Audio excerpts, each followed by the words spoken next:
Good morning, good afternoon, good evening, Iowa soccer supporters. I'm Ben Brackett, here with Soccer Talk, my co-host, Blake Sievers. Siebes, what's up, man? We've kind of got, for our YouTube listeners, we've kind of got... We're just all over the board. We got a fancy man over here, and I'm just in a hoodie, so... Well, sometimes there are things to do that require fancy clothing. So before we jump in and start talking about our guest, Aaron Leventhal, I would just like to note, I don't know, Steve, if you've been following our top 10 Soccer Talk podcasts of all time, but if you have, you'll notice that some people are getting a lot more listens now. Are they really? Yes. So I think that it's been interesting to see who people are interested in. And we're really excited because, we've got that strong group there, but now we're coming up with all sorts of good ideas. Well, there was a few of our people that were 11 through the bottom. Yeah, I saw somebody did make a jump. They weren't very happy. No, and there's already been a jump from our top 10 has changed. Wow. So anyway, as Leventhal's got some big pressure on him. I know, he sure does. Yeah. So today we're talking with an Iowa soccer legend, Aaron Leventhal. So not only is he the only soccer player in the Iowa Soccer Hall of Fame, but he's also one of these guys he's done some really, really cool stuff that I don't think that very many people locally probably know about. I absolutely agree. Talk about a humble guy. It took some pride, but super successful soccer career. And then from the stories you hear, they're killing it up there with his little private gym. Yeah, and it's cool too if when we talk about the sort of the history of Iowa soccer and soccer locally here in Des Moines. And Aaron was sort of right at the thick of it all with his parents, kind of leading some of the charge to, sort of modernize soccer locally. And his father, Jerry, was at one point was the executive director for the state of Iowa. And did some really cool stuff to get us going. And so I think that's one of these interesting things. We hear these Iowa soccer legends, almost all these older guys that are in their, say, 40s. Their parents played such a huge role in just supporting what they wanted to do and making it happen. So that's just kind of a cool theme. Yeah, and he just sneaks in that 40s age frame. Fair enough. We just continue to stay in the 30s age frame. So and he's got a cool little story about the ODP and talk about his sister. That's a funny story, unbelievable now. So Senior Leventhal. Well, let's just hop into it. Enjoy the chat, guys. All right. Well, welcome Aaron Leventhal to the pod. Aaron, how are you today? I'm good. Thanks a ton for having me. I was psyched to get your text message to join you guys. So thank you. Oh, it boosts the confidence because a lot of times when we send these text messages, I'm like, man, this seems like a shot in the dark. So appreciate you taking the time. Absolutely. I'm happy to chat anytime. Well, so Siebes is our resident first questioner, so I'll let you take the reins, Blake. All right. So we'll find out if you've listened to our podcast or not before. Okay. Give me the quiz. I'm ready. All right, here you go. Is this the first time you've ever been on a podcast? First time ever for a podcast? Nope. I've been on a podcast before. First time on your podcast, though. He's experienced though. So what podcast were you on previously? Give him a shout. So I was on a health and fitness podcast, and I'm not going to remember the name. So I'm in Minnesota. It's a local guy who super interesting, actually. So he believes in the power of physical contact and male bonding. So I'm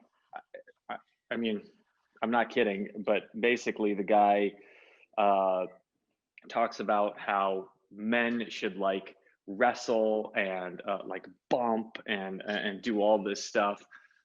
I own a gym in Minneapolis. He works out sometimes at my gym. And so he started this movement, and he travels all over the world giving these talks about how men should be empowered with physical contact. And he gets guys together and they wrestle, and it's crazy. I haven't done it yet, but he had me on the podcast and we chatted a little bit. So it's almost like So I don't it's know almost if you like can. I don't know. it's like Fight Club. Yeah, but the first rule of Fight Club, everybody knows, is there's no such thing as Fight Club. So I guess I shouldn't even be talking about this. But I mean, I don't know if you can imagine, but like, I guess you get into groups and you're with like a total stranger, and you're just like, before you even, introduce yourself, it's not about hugging, it's about like physical contact. So like one guy takes the other guy down, and I don't know. I'm interested. Obviously, I'm sure that he's not doing much of that work now. Brackett, you would be a force. Yeah. So people would love me. I'd be like the friendliest guy there. Well, so we're maybe a bit of we're a far cry from a health and fitness podcast. Wouldn't you say, Steve? We're maybe a little more of a bullshitting podcast. Yes, I would agree. Okay. Well, I kind of so knew this is what going I was well getting so far. into, I knew what I was getting into when Ben was like, "Hey, man, we can happy to chat if you want in the day, but if you want to grab a couple beers and at night, maybe after 8 o'clock, we can do this too." I was like, "Okay, I get it. I see where we're going." Only difference is I've got 4 kids, so at 8 o'clock at night I'm asleep. Yeah, well, 4 kids. They're probably still rocking and rolling at 8 o'clock. So we like to just also kind of just start it out with, kind of your origin story, hear a little about, especially about your time in Iowa, because we know you have that tie.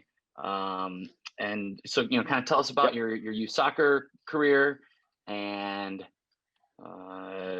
where you played high school, how you got to college, talk about your pro career, and then, obviously tie it back into your gym owning days. And also forgive us. Forgive us. There is a small delay, so if we talk over each other, we're going to try really hard not to. But Blake and I have just noticed we've got a very small delay. Yep. No, we're cool. I think if we pause after each segment, we'll be good. So I'll jump in, and then you guys, speed me up if you want me to speed up, or slow me down, whatever. It's interesting. So I started, I think probably like most of you guys, I started at like 8 years old playing soccer. But I know I'm not going to spend a ton of time talking about those days. But what I do remember, which is interesting. So do you guys remember and I think this is more a thing of the past, but the Olympic Development Program, remember ODP? And it used to be a humongous thing. And again, I don't know where it sits in Iowa. But it's still here and alive in Minnesota. But when I started playing soccer, that was kind of my first glimpse into competitive soccer. And I gotta remember, man, you guys are way too young. No, we're not as young as you He think. also coached at Urbandale High School where I played. Who was it? Who was he? It was not. You guys got to help me now. Okay, so he owned the first soccer store in Des Moines. Oh, Freddie Choi. And nope. Freddie? It's got to be. I remember Freddie Choi. Nope. Before Freddie, there was a soccer store. This guy was from Weston. Was it Tim? It was a soccer. So he was. Nope. I want to say it was Casey or JC, or it was like a 2-letter name. Come on. He was a big guy, had a beard. He passed away maybe 10 years ago. He was the head coach for Urbandale High School for a while. Great guy. Got some research to do, Blake. If it comes to me, it'll come to me. Yep, you got to figure it out. He had, it was a little soccer store. So you guys know on, it's got to be, so the Hy-Vee in Urbandale is on, what street is that? 86th. Runs north and south. 86th. 86. So if you went down 86, you got to the train tracks where there used to be not a Taco Bell, but a Taco John's. You took a left, and his soccer store was back in there. Dang it, I got to remember his name. You guys know Roll Crower? Do you remember Roll Crower? Does that bring up a name? Given name, first name, Roll Roll Crowder. Roll? No. Wow. There's another one you This got is to look rare. This is rare. I'm like Roll Crower. Oh my gosh. Okay. So Roll Crower was he was a great guy, good soccer player. He played for Valley, and I think you know who would know him. You guys remember Carlos? Yes, Aceby. What's Carlos's last? Carlos Aceby? Carlos Aceby would know. Yep, he would know. And Are Carlos you guys the was same friends with age? Roll, and Carlos maybe a couple of years older than me. I'm 47. Carlos is maybe 48, 49 is my guess. It's going to be in that range. We'll have to check with him. Okay. So I see there was okay, you got to check with him. Anyway, so this guy brought a team. It was like it must have been U13. Brought a U13 team to Kansas City to play in back then there was no camp. It was just like the ODP tournament. So each state had a team and they would go and you'd play like, 2 or 3 games in a day. And I went, and there was also a girls team that went. And just to give you the frame of reference of like the level of soccer in Iowa at that time, my sister had never played soccer, and she was like, sweet, a trip to Kansas City, I'll go. She hopped on the bus and played on the girls state team. Never played soccer before in her life. And I don't Senorita remember what her Leventhal? experience was like, but it was. Is this my team? My former. That's right. Yeah. Aaron's sister was my. This was your freshman. My Spanish teacher in sophomore year, Spanish teacher. Yes. Aaron, is That's this hilarious. the team Yep. you're talking about? What's that? Is this the ODP team you're talking about? This is the ODP team, the Iowa State ODP team. Which is why it's hilarious I think that there was Lisa like a was playing. U13. There's no way she should have been playing. Lisa was right? playing, never played before. Oh my gosh, no way. She was a phenomenal synchronized swimmer. But that's about all the athleticism she had in her blood. That's amazing. So, yep. So we went down. I remember I had a roommate. So there's like 2 guys to a room. I went on the bus. We had uniforms. Our uniforms were a yellow T-shirt with like black stripes down the side, and then black shorts. I remember them exactly what they looked like. And we played our first game against a team against Missouri, and we lost 21-0. Just in case you didn't hear it, 21-0, and it was a horrible experience. We just got annihilated, and then we lost like 13-0. We didn't score a goal the whole time. But here's the thing: it was super eye-opening. And I remember my dad drove down separate and watched the games.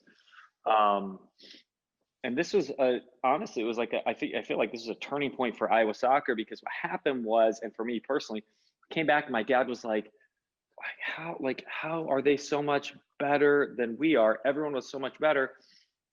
And he started to organize, a board of directors, and he began to work on getting tryouts. And he worked at the state level doing all this. And then he was also working at like our local level, and he was working with Urbandale Soccer Club, and he started setting up like competitive traveling soccer. And so that was kind of how I got introduced. What year was this? Yeah. So let's see, you guys got to help me with math. So let's see, I must have been 12 years old. So you're I was 73? born in 73. So yeah, yep, so we're talking 80, 45. Yeah, 84, 85. That's when Blake and I were born. Is probably, yeah. So thanks, appreciate that. So came back, and my dad started a competitive program then at Urbandale. We were the Urbandale Eagles, and you guys haven't. So at this time in this was under U13, was the first competitive soccer team we had in Urbandale, and it was a boy-girl team, and so we had boys and girls on the team, and we had this kid Tasha Reentz, who was unbelievable. I'm not kidding; she was unbelievable, and I think her dad was the coach, and we formed it was one of my best soccer experiences ever. So we played, and U13s. I got to think of. There's no one from that team really. Well, that's not true. Kid named Matt, and I'm not going to remember his last name, but he came up here in Minnesota. He played 4 years at St. John's. Had the worst leg break in the against Roosevelt High School, where Seth was playing. So were you playing Seth against Moderson Seth? was I mean, you playing. He guys had are the same age? Yeah, Would it have so been like Seth Matt was 1 year Bobo? younger than me, but yeah, I remember Bobo. Who else was on that? So right, they formed. So it was Roosevelt and Urbandale, and we were always, there was no official state tournament. There was sanctioned state tournament. We always played like a tournament at the end of our regular high school season, and it was unsanctioned, but it was always either Valley, Urbandale, and Roosevelt kind of fighting for the title. And anyway, Matt had someone on Roosevelt's team broke compound fracture in Matt's leg. He recovered and went on to play college soccer. But Bobo, Seth, there were some great players on that team. Another kid who good friends with Seth, went on to be a lawyer, African American kid, great player. His dad was a coach. Can't remember his name.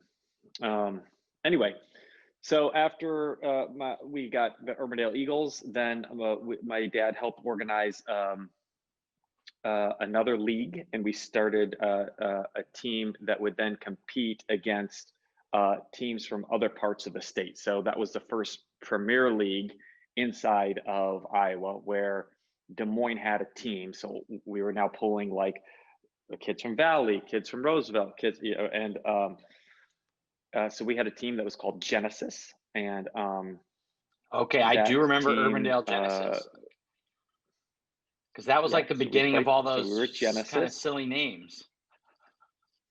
That was the beginning of all the crazy names. So we would play against, like, there was a good team from Iowa City. There was a team from like Bettendorf. And then inside of Des Moines, even though we had like Genesis, there was still like, man, Seth remembers the name of his team too, because they had a great team. It was like the something boys, I can't remember what it was called.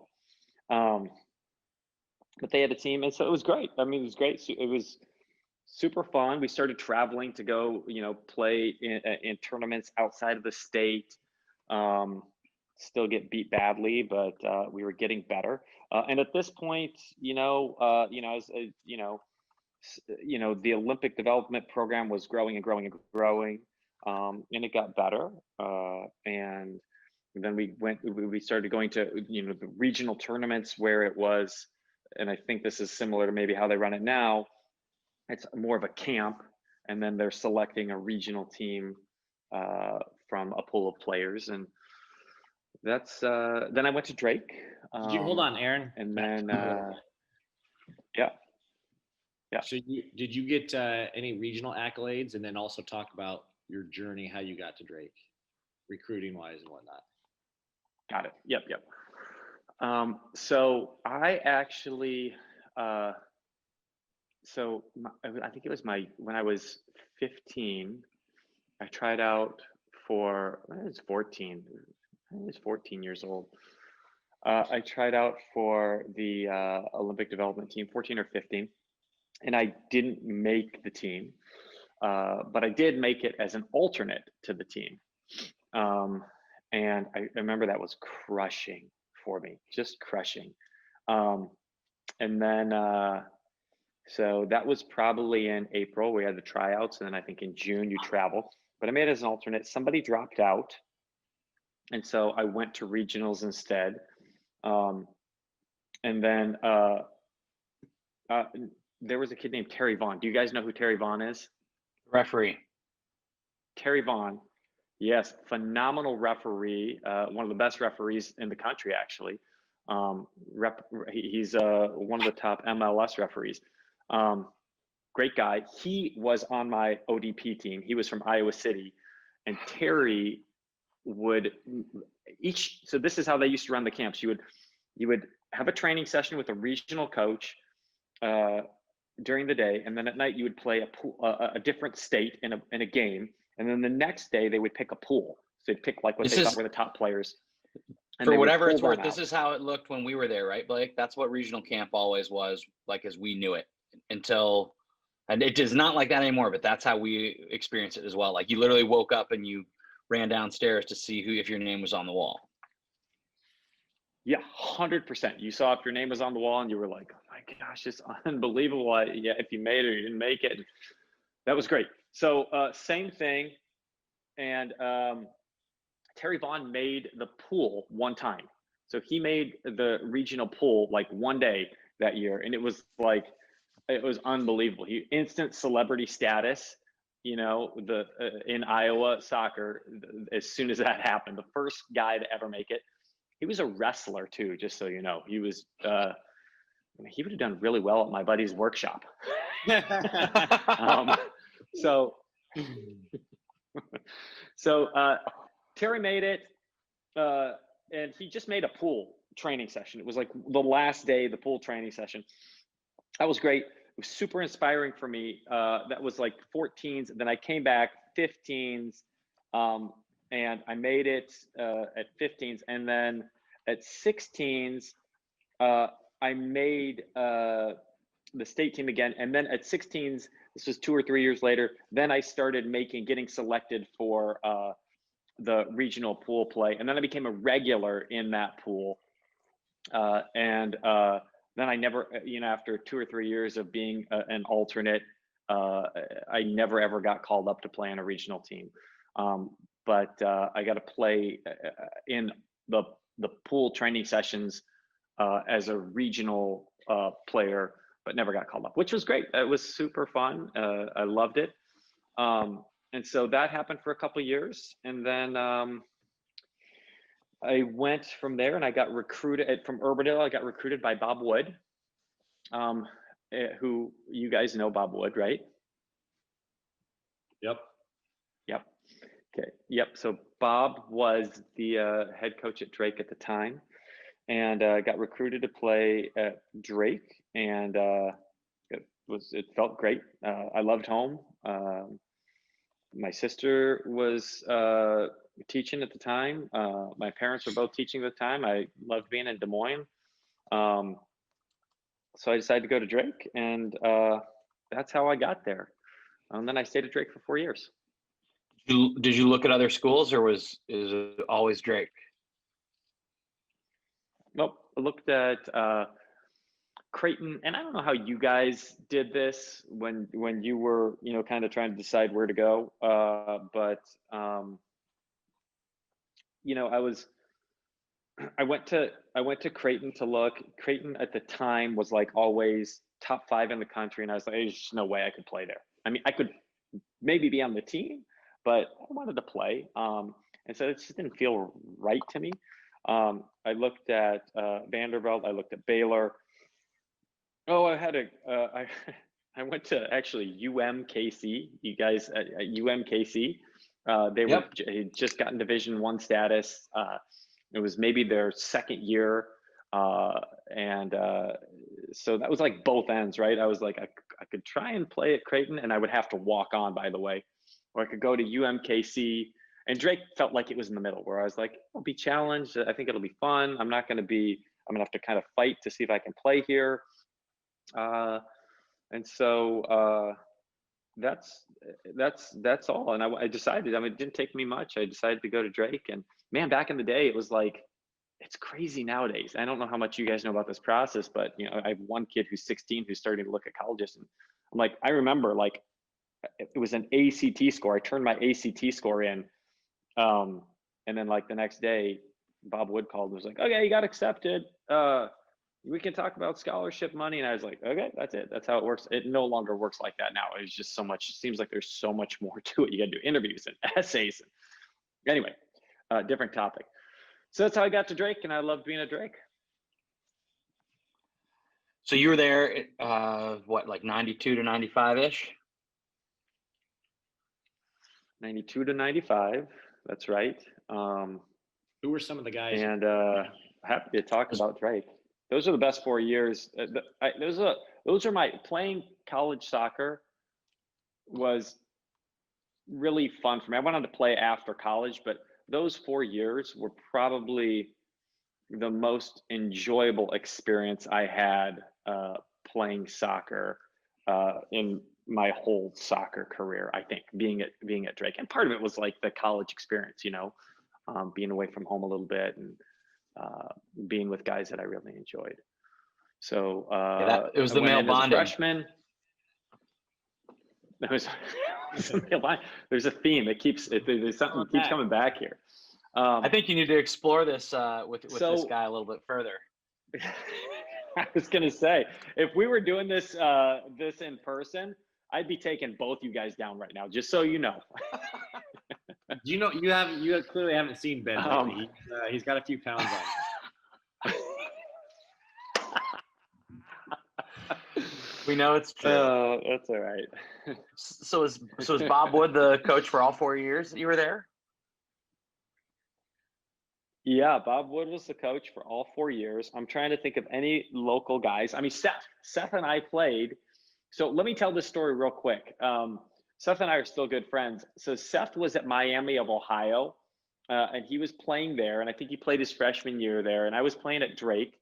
And then we connected somehow. And he was like, I think I want to leave. And so I got him set up with Bob Wood, and Bob brought him in. And I think he played his sophomore year. Can I tell the best ever story of Seth Moderson playing Drake soccer? Absolutely. Unbelievable. 100%. So, please tell us. I graduated as a senior.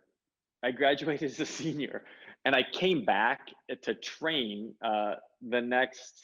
It was the year after I graduated. I came back in the fall, and I wanted to train. And so Bob was like, "Yeah, no problem. You can come train." And that year, just so you know, like the Drake team ended their season with like a total of 3 wins. They were horrible. And I showed up to a Saturday morning training session. So it was like a 9 o'clock training session, and I roll out onto the field, and it's like, 8:30 or something like that. Nobody's there. It's 8:45. No one's there. It's 8:55. No one's there. Bob Wood rolls in like right at 9 o'clock. And like at 9:05, guys start coming in. And at like 9:15, this is 15 minutes after start time, Seth pulls up in his car, and like 10 guys jump out of his car. And he's got a 70s leisure suit on, like a full-on double knit butterfly collar 70s leisure suit on that's brown. And he's got we wore Copas back then, Adidas Copas. He's got his Copas on. He's got beads, like Mardi Gras beads, around his neck. And guys jump out of the car as if they like literally just came from, I don't know where they came from. And he did the whole training session in his beads, in his leisure suit, and just trained like that. And it was unbelievable. Was he good or bad? Worst training session ever. Oh my gosh, Seth was so good. It didn't matter if he was half drunk, had his leisure suit on, or whatever. He was fantastic. But it was the worst training session ever. I mean, guys were like half drunk. Guys were like showing up 20 minutes late. It was unbelievable. Weird that anybody who knows Seth, and I don't know if sorry, I just say weird that they only won. What's that? Weird that they only won 3 games that year. Yeah, I know, right? I know. But that was Seth. So my freshman year was great. I came in, super fun preseason. I think you guys probably remember your freshman year. And you were, super nervous. There was a kid named Brooke Biggers from Colorado who was a great player. And him and I kind of battled for a starting spot freshman year. So I was kind of in and out. And then I had a really nice sophomore year, a nice junior year. My senior year, I sucked. I was horrible my senior year. And then that was it. But I loved Drake. Bob Who were Wood the was other hilarious. players? I don't know how well you guys know Bob. No, not well. Other players? Tell us some Bob Wood Okay. stories, and then I'd be curious, like what other players were like? Was like Eric Wilson there when you were there? Oh my gosh, Wilson. So Eric and Kirk Wilson, first of all, both of those guys were there. Both, I think, probably the two best players that in my era to go through, at least, they were both great. So Bob was great. He coached at Valley, and then he got recruited to coach at Drake. So he kind of found his way through, and I don't know how long he was the head coach there, but he was head coach there for quite some time. He once in a while would get out and play with us. I don't think the guy ever played soccer in high school or any time, but he would once in a while get out and play with us. Hilarious. He loved playing ships across the ocean. You heard me correctly when I said that. He loved playing the game ships across the ocean, where you would line up on the outside of the flanks, and the guys would run through the middle, and you try and hit them with soccer balls. It was the best. It is a great game. I mean, right? You really can't go wrong with that game at any age. So he. You guys played that in college at Drake. He played. Loved to warm up with. Played that at Drake. Yeah. I'm talking about when I was playing collegiate soccer. He loved to warm up with that game. We do that. Quick Eric Wilson story. So Eric Wilson, we were warming up before a game, and there was a goalkeeper in goal, and he was working on his long balls. Eric's kind of standing at midfield, and he was punting balls out to the backup goalkeeper, who was kind of at midfield catching him. And Eric was just walking through the path, and the goalkeeper at midfield would like catch the ball and then punt it back. And Eric just happened to be wrong place, wrong time. The goalkeeper caught the ball, lined up to punt it back, and just nailed Eric and right in the face and knocked him out. Like he was out cold, and then missed. He obviously couldn't play in the game, but knocked out by his own goalkeeper. In the warm up. So that was Eric. Eric was a great guy. Yeah, in the warm up. So he didn't play at all. He came through, and then he sat on the bench. This was before like concussion protocol. So I'm sure he played the next game. So this is when you guys are playing over next to the tennis center, right?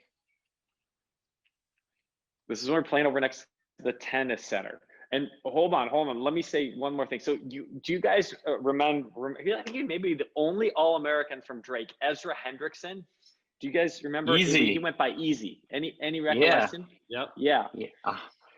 Okay, so he could play. So he could play. He was great. He was really good. He was long. He was lanky. He was fast. He was athletic. He scored goals. But Easy went by Easy. Ezra went by Easy. So he was the head coach of the Seattle Sounders second team. And I worked for Minnesota United for 13 years. I stopped working for them 3 years ago. And so I've stayed pretty connected with Easy this whole time, because I would be in Seattle and we'd get together. But so Bob Wood used to run this as a preseason. So you would get up at 5 a.m. in August when you showed up for preseason. You get up at 5 a.m. and everyone would meet right outside of the library, like the library, not the library, the bar, the library.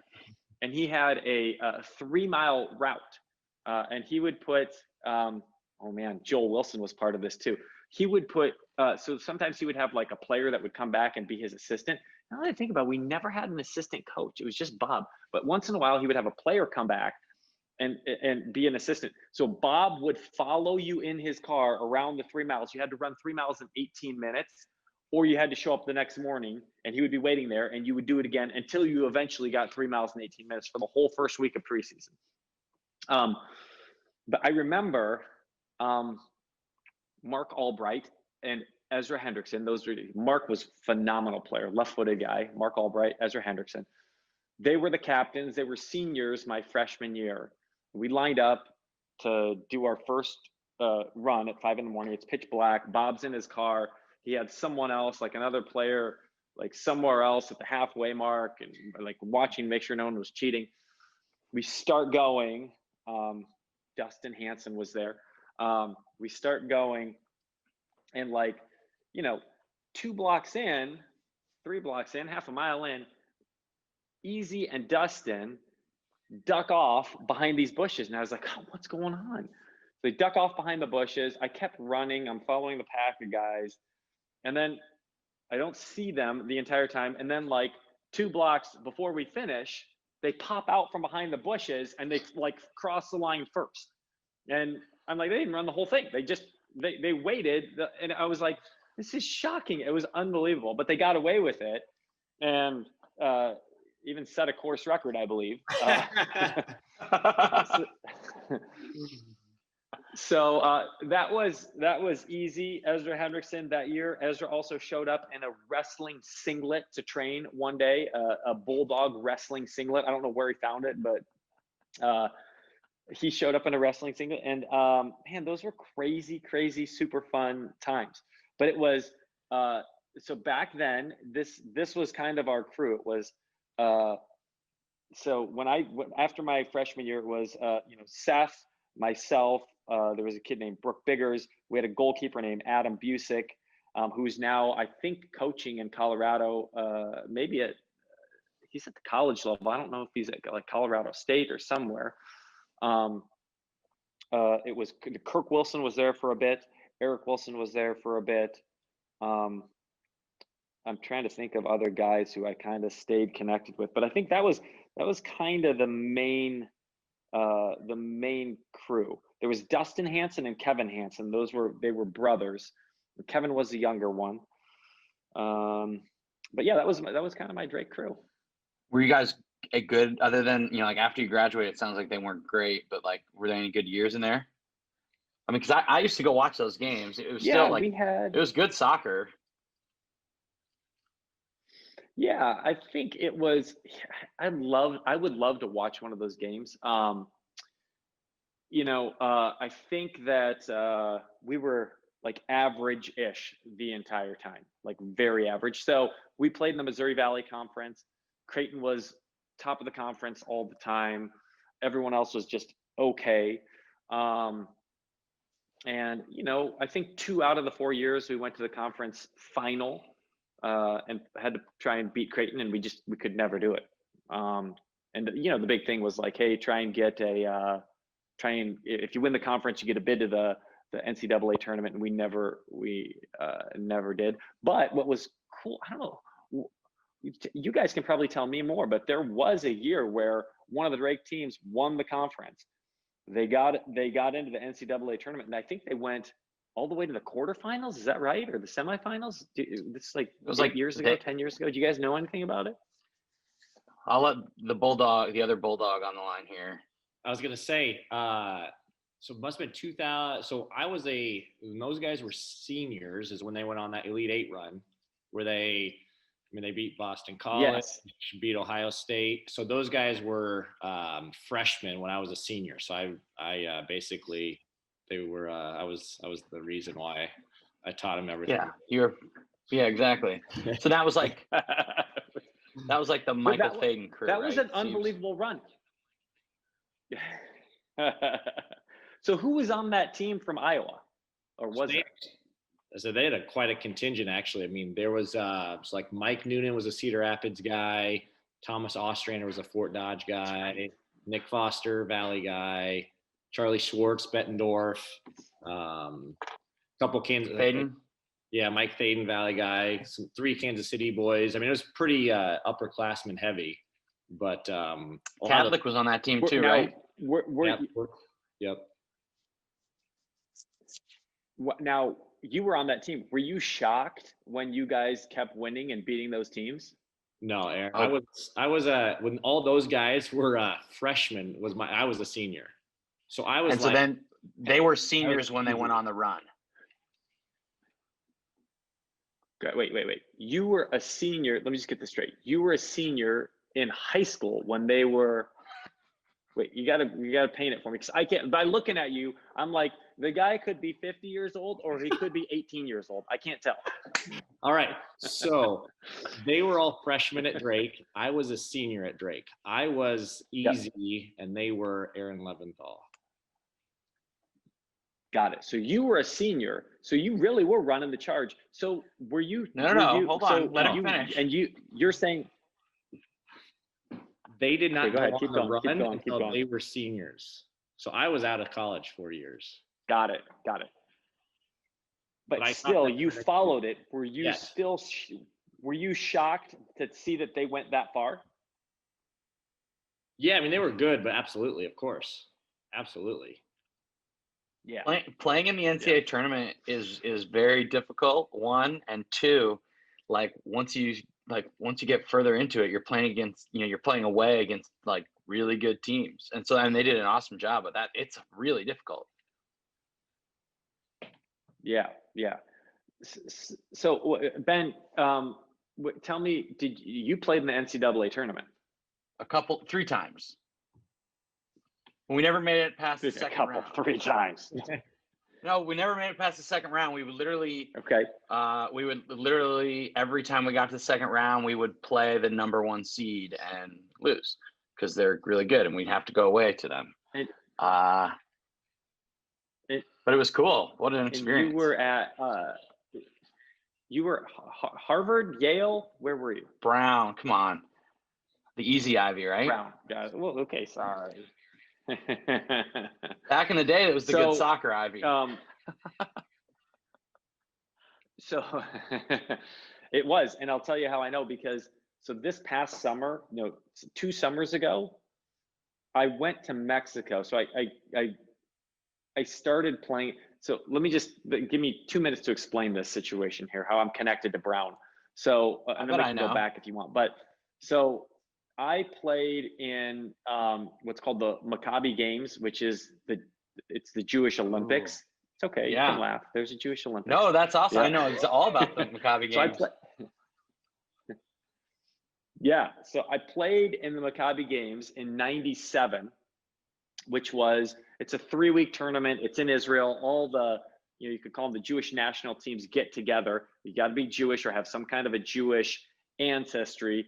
And then you can qualify and you try out for your country's team. And if you make it, you play every 4 years in Israel. And so I did that in '97. And it was a phenomenal experience. Cool. And then, oh my gosh, it was so great back then. And so then about, 2 years ago, I got a phone call. I stayed really close with a buddy of mine whose name is Ethan Zahn, who played at Vassar University. Ethan is the Survivor guy. Yep, he won Survivor. Yep, he's a celebrity. Like the first one, the first reality Survivor, show guy. He won. This was the second Survivor Africa. Yep. And so Ethan won Survivor Africa. We stayed connected. So he calls me a couple of years ago and he's like, "Hey, I think I want to go play in there's a men's 45 to 55 division. Do you want to try out for the team?" And I was like, "Oh, hell no. I haven't played soccer." And I mean, I play with my kids, but I haven't played in a game in, 15, 20 years. And so he talked me into it. I ended up meeting this group of guys. I went to Florida and played in a tournament after having not touched a ball like in a competitive environment for 20 years. Super fun. We went and played in Mexico City in the Pan Am Games, which is like the every other year Maccabi Games. And we did that. We played in Mexico, spent 2 weeks there. And it was fantastic.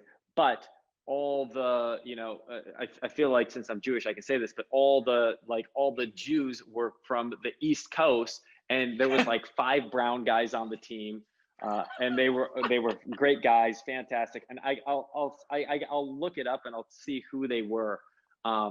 But great soccer players, still good, and we had. You must have played with Dustin Brainin too.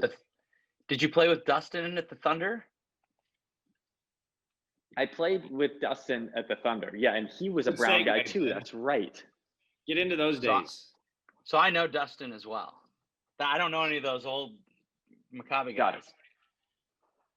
Well, maybe I do, but. Oh yeah. We're 20 years older than you, maybe more. Anyway, so the old Thunder days. You want to hear about the old Thunder days? It's not, yeah, and I just so you had a good year at Drake, and somehow you get to play in the A League. So I guess I don't know how that worked out, and that was pretty big time. Well, before you quit, like you had some good. That was fun. You had like all conference accolades and stuff like that at Drake, right? Like you were scoring goals. Yep. Making goals. Yeah. So I was decent. I had I think all conference 1 year, and I had a decent run at I think I scored, I don't know how many goals in 1 year, but it wasn't bad. And after my freshman year, I was like, look, I need to go play somewhere to get better, because I thought the level in college I wasn't prepared. And so I called Buzz Lagos, and he was the head coach of the Minnesota Thunder at the time.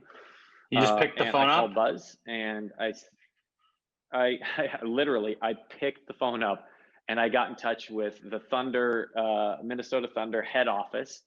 And I called Buzz Lagos, and I was like, hey, Buzz, I play at Drake University. Can I come up and play? And he was like, when your season's done, come up and I'll let you train with us for a week, and then we can figure it out. And so at this time, the Thunder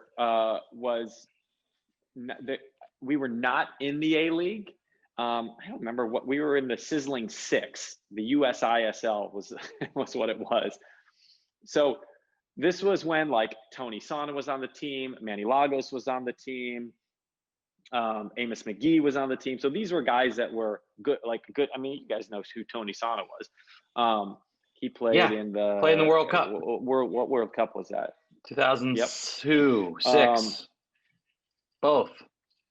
2006, I think. And then he went both, and then he went on to play. He played at Bayern Munich, I think, for like 8 years. Is that right? Somewhere in Germany. And then he came back and played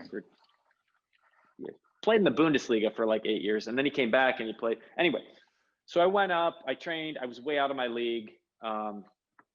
I picked up a bunch of cones, I brought water to the guys, I did a bunch of work like that, and they let me stay. They were like, yeah, you can stay, you seem like a good kid, you work hard, you help out. So I stayed that year, and I was not on the roster, but I trained with them that whole summer. And then the next summer, went back up again and trained with them again. And then I got onto the roster. And then it was the next summer that I went up that they went into the A League. So then they became a professional team. So then I went and I trained with them, but then I would come back and I would play games with the Des Moines Menace. So I was rostered with the Menace. So I went back and forth that summer, which was super fun. And then the next year, which was my senior year, again, I did the same thing. I couldn't be on their roster. They were in the A League. There was no MLS at the time, but I was with them for preseasons, and wherever they would go, I would go with them. And then after my senior year, I signed my first professional contract, which was for, you ready? It was $50 a game. And if I started, I got $100 a game. And I was like, oh, this is as good as it gets. It was unbelievable. So I played with them, and I did that for 8 years. So if you start, you make like $1,800. So like the first year, though, if you start every game. Sorry. So I don't know what, like, let's see, there was like, a 10-game season. Yeah, if you start every game, it's like you could pay rent for a month. So that was my first season. Then we played 2 years like that, and it was just the A League. And then the MLS started after my second year. So then that broke off, and then we had the A League and the MLS. So then a lot of our guys left, like Manny Lagos left, Tony Sama left, Amos McGee left, Donnie Grimmens left. Like, these are a lot of guys they were going to play in the MLS. So they left, which made more room for me. So then I started to get a little bit more playing time, and I enjoyed it. And then we did that for 8 years, and it was fun. Do you have any sniffs at the MLS? Oh my gosh, no, absolutely not. I was so with the Thunder, which was an A League team, contributor there. Yeah.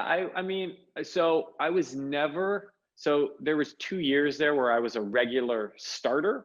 Other than that, I was always like first guy off the bench, and I played. There wasn't times where I was like, yeah, he's not suiting up.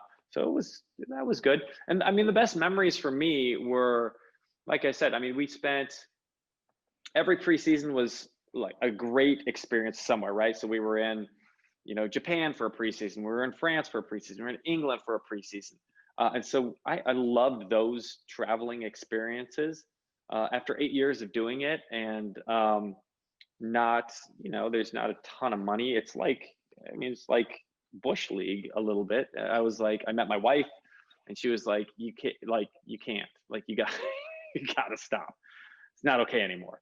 And so I stopped playing. And after I finished playing, Amos McGee and Buzz Lagos were the coaches for the team, and I stopped playing. And at Drake, I had studied health and fitness. So I got my bachelor's in health and fitness, and so I wanted to become a strength and conditioning coach, and they were like, "We'll hire you." So I started working for them, and then I stayed with the club for, I don't know, was that 13 or 14 years as a strength and conditioning coach, and then was with the club when Adrian Heath came for the first 2 years in MLS, and then it just became too much for me, and so I stopped doing that, and then I just focused on my wife and I have a little a gym that we run here, and so then that's what led to that.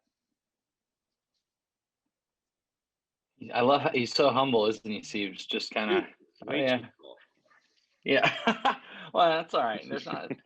I talk about a little bit about just like your experience working with the MLS, especially at Minnesota United, where it's a club that was essentially franchise, transitioned the a little bit of the organization that existed before, but it wasn't a like for like exactly, right? Not everybody got to go. And so then here you are. I mean, right. I've been up to, Blake, have you been up to a game yet? I went up to one, and I mean, one, and it was incredible. Like, what a great time. Yeah. Did you go to the new stadium? Yeah. So I saw it. I went to a game at TC Bank, or however you say it, the old, Gopher Stadium. Yep. But then we went to the new one just this last, kind of right before the pandemic. Sat with your boy Dustin, and it's pretty sweet. What a cool venue. Oh my gosh, it's great. They did such a fantastic job with that. So that transition was, I think, tough for some people, but and I'm happy to talk about it personally for me. But we started. So Manny Lagos was the head coach before we went to the MLS. And he actually was the one who took us to the MLS. And we had a really strong ownership group. And so we made the transition from the league we were in, and we jumped to the MLS. And in doing so, Manny became the director of operations. Adrian we brought in as the head coach, And then a lot of our, I mean, you know, I think you guys probably understand what it's like. You know, we have a roster of 25 guys, and now all of a sudden, you know, 3 guys are the ones who are left when we go to the MLS. So the whole face of the team just changed overnight. And it was, I mean, it was super fun. I really enjoyed that work. It was really engaging for me. I liked the relationship that I had with the players. I really enjoyed working with Manny. And you know, it was for me, you know, because I always felt like I was, you know, the low man on the totem pole. It was super stressful if things weren't going well, because I always felt like, you know, it could lead all the way back to me in the beginning, and like, you know, hey, look, you know, the guys are overtrained, or you know, this guy got injured, and so I felt a ton of pressure. When things were great, they were great. I think this is really familiar to anyone who's you know, competed in sports. When things are going your way, you're like on top of the world, and when they're not, you know, it gets really challenging. And it was hard to travel. It was hard to manage the amount of stress and pressure that I think came along with that, the role that I had. And my guess is for anybody who at any level who is a coach or part of the leadership team. And so after, you know, two or 3 years of that type of pressure, I think I for sure burnt out. And then I stayed on and I consulted for another year. And then I decided it was best for me if I stepped away from it. But I miss parts of it. I definitely don't miss, I miss being around the team. I miss being around the sport in that way, but I don't miss the pressure that I felt to have to win games. So that's kind of what made me step away. Who are some like the big name? Who are the big soccer names there? The players. Oh, so you know, Alonso came in when I was there. Who else came in while I was there? Let's see, Johnny Younger was there for a little bit. I'm trying to think of who else. I put him on the spot a little bit, didn't I? So while you're thinking of that, one question, who's piggyback off Ben's is, who you obviously watched all the games and whatnot. So best player like that you saw in person, you know, field side going up against you guys as well. I'll just be curious, or one, you know, top 2-3 guys, because there were some. Yeah, man. Okay, these are good questions, but you got to keep in mind this was like the last time I was literally like on the bench, like watching like this was probably 2-3 seasons ago. Well, Ben, let me think. All of our future guests that we asked this question basically to all of them, so they should go back and listen. Okay, so let me tell you who I thought was, well, first I'll tell you 2 quick stories. One was, and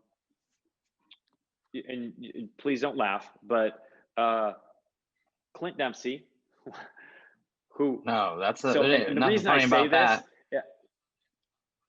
is because like I just never thought, I didn't think much of him as a player in general. I could never understand, you know, how he played, because I think he played a couple of years in the Premier League, didn't he? Yeah. And then he came back and he played for Seattle. And so I spent some time in Seattle with their strength and conditioning coach, where I would, well-known guy, leader in the industry. So I would hang out and he would kind of help me figure out systems that they were using. And he would let me come in, and I would go and I would stay for, you know, 2 or 3 days, and I would watch their training sessions. And of course we played against them too, but there was just something about that guy. He's tall, he's quick, he's big, but there was just something about the fact that even in training, he managed to just score goal. It was unbelievable. Like he could just score goals. And they weren't like, scrappy goals. They were like, he just scored goals and he figured it out.